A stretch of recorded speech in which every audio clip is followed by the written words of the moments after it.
आप सुन रहे हैं पीएस म्यूजिक पेंड्रा। प्रिय मित्रों, हमारे YouTube चैनल को लाइक शेयर सब्सक्राइब जरूर करें।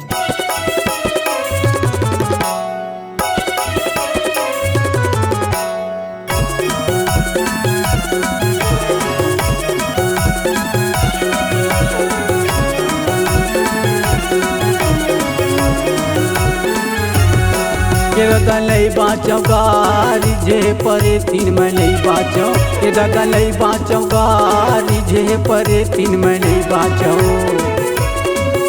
ठीक सोवा के परती आथे बैरिया, ठीक सोवा के परती आथे बैरिया, आके पैरीला बजाते ये दादा नहीं बाँचो।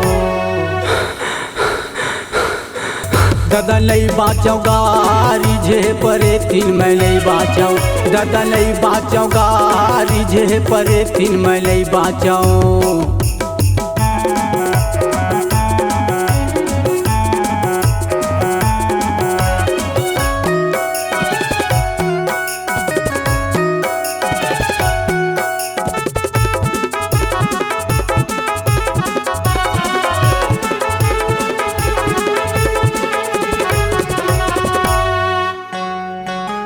काली संझा के झकोरे है मोला, नजरे नजर माँ झूलत है, नजरे नजर माँ झूलत है।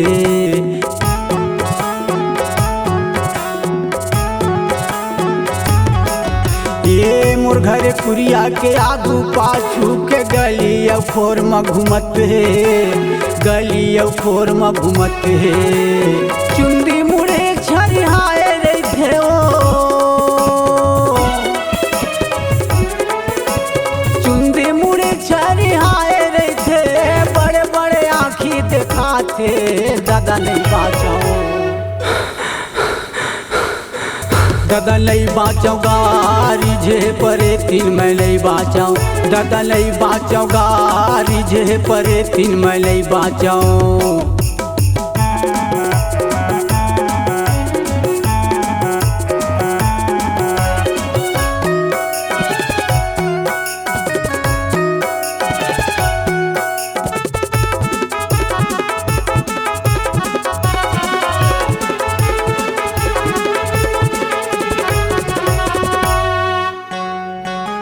बैगा गुनिया लटरावे नहीं, मोला जियत परे तीन कस लगथे, मोला जियत परे तीन कस लगथे।